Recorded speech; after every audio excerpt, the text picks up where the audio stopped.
राम रसोइया बैठी बेटी कवनी देई सुना भाभी अरज हमार जी।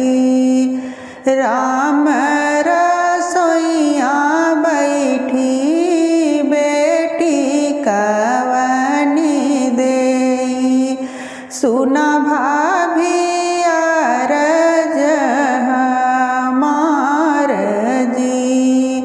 अवध नगरिया के दूरी डगरिया भैया पठायु छठी मास जी।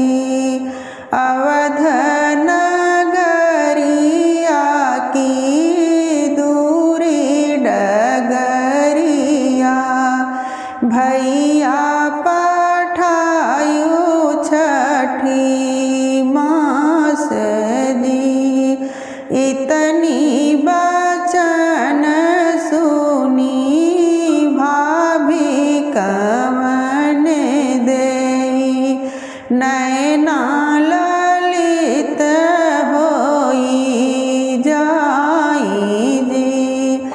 इतनी बचन सुनी भाभी कवन देई नैना ललित होई जाई जी। सवन भदउआ के ढुरकल नदिया नाही जई है स्वामी हमार जी। सवन भदउआ के ढुरकल नदिया नाही जई है स्वामी जी हमार जी। भाभी त मोरी मैया भैया अपनाई के लई है सुधिया हमार जी। भाभी त मोरी मैया भैया अपनाई के लई है सुधिया हमार जी।